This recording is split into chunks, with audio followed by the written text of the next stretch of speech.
Muy buenas tardes, muchísimas gracias al instituto, muchísimas gracias al museo también por invitarme a estar por acá. Para mí es un honor compartir con personas tan valientes y personas que están denunciando situaciones que mi pueblo está sufriendo en estos momentos y varios pueblos de Latinoamérica, y que lamentablemente parece que existe voluntad de extenderse, y eso precisamente es lo que creo que debemos evitar, que tenemos la responsabilidad de hacerlo.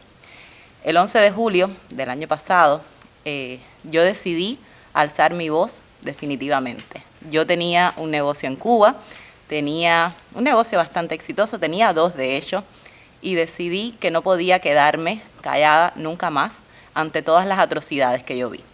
Vi cómo el gobierno cubano pues comenzó a cazar seres humanos. O sea, yo recuerdo estar viendo a través de las redes sociales cómo le caían atrás a las personas por las azoteas, cómo les daban golpes, cómo les daban palos. Recordamos los tiros que hizo la policía cubana por orden del dictador Miguel Díaz-Canel, que el 11 de julio a las 4:38 de la tarde dio la orden de combate. Cuando pensábamos que ya ese tipo de cosas no iban a pasar, yo recuerdo que cuando Miguel Díaz-Canel entró al poder, yo realmente pensé que las cosas podrían cambiar y qué equivocada estaba. Lamentablemente, yo salí de mi equivocación, salí de ese letargo en que tantos cubanos estamos, pero muchos países del mundo, muchos gobiernos democráticos del mundo aún no han salido.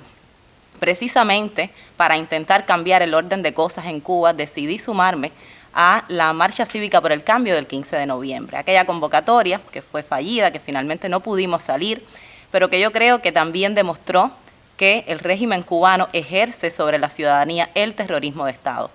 En mi caso, yo el 15 de noviembre, día para el cual estaba convocada la marcha, me levantó mi madre a las 5:30 de la mañana diciéndome que en la parte de afuera había un grupo de personas. Bueno, desde las 5:30 de la mañana y hasta las 9 de la noche estuvimos mi madre y yo solas en la casa recibiendo improperios de más de 100 personas que habían sido convocadas ahí precisamente por la dictadura cubana, por la seguridad del Estado, este organismo paralegal que tiene la dictadura cubana y que se dedica a reprimir la disidencia política en Cuba. Lo único que yo estaba haciendo era exigir libertad para los presos políticos y pedir el derecho, que incluso está en la Constitución, a manifestarnos. Yo, un grupo de jóvenes, éramos quienes estábamos pidiendo aquello. Aquello duró hasta las 9 de la noche. Después de ese momento, el 20 de noviembre, yo salía de mi casa y fui secuestrada. 3 horas estuve dentro de un auto, precisamente de estos agentes de la seguridad del Estado, que simplemente me dijeron que ellos podían hacer conmigo lo que yo quisiera. Luego, pues, el 10 de diciembre, Día de los Derechos Humanos, mientras yo quería hacer un programa online para que los familiares de los más de 1000 presos políticos que tenemos en estos momentos, entre los cuales hay niños, se expresaran y contaran sus historias, pues me retiraron la internet.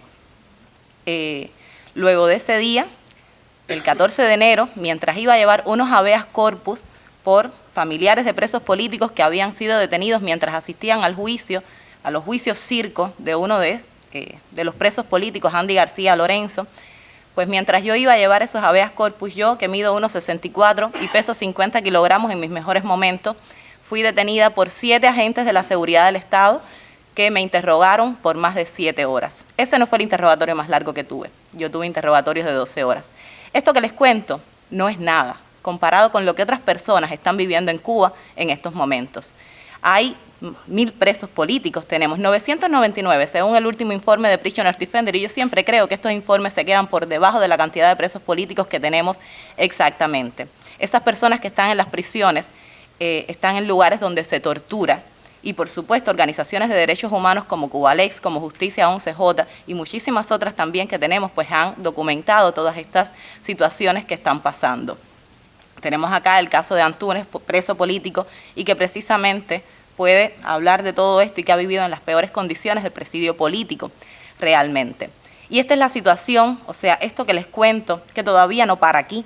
Yo he recibido huevos en la puerta de mi casa, o sea, mi casa la vandalizaban constantemente con huevos, la vandalizaban con fango pestilente, 5:30 de la mañana, sentíamos mi madre y yo que de pronto caía una bolsa de fango en la puerta de mi casa, y salíamos, el portal lleno de cucarachas, a mi perro también le tiraban cosas, piedras a la puerta de mi casa.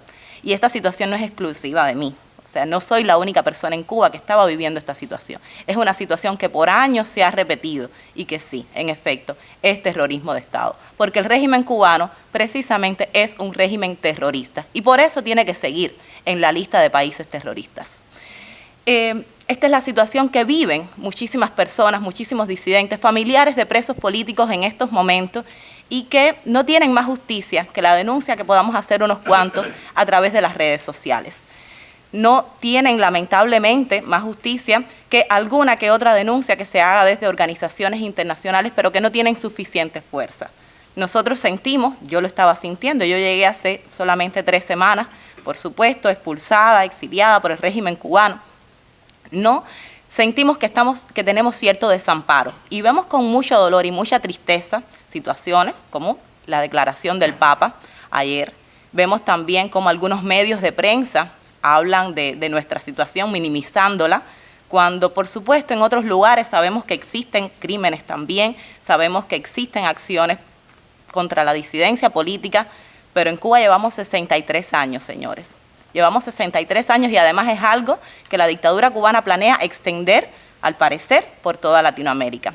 Y esta situación necesita revertirse. Y para revertir esta situación, yo creo que necesitamos sinceridad, primero que nada. Sinceridad con el tema Cuba. Yo lamento mucho que en varios discursos que he visto sobre Cuba y que también quieren, yo creo que existe nobleza en apoyar al pueblo cubano, no exista transparencia. Y la transparencia para mí significa partir del hecho de que en Cuba hay una dictadura. Y las dictaduras hay que desarmarlas. Una dictadura totalitaria y las dictaduras hay que desarmarlas.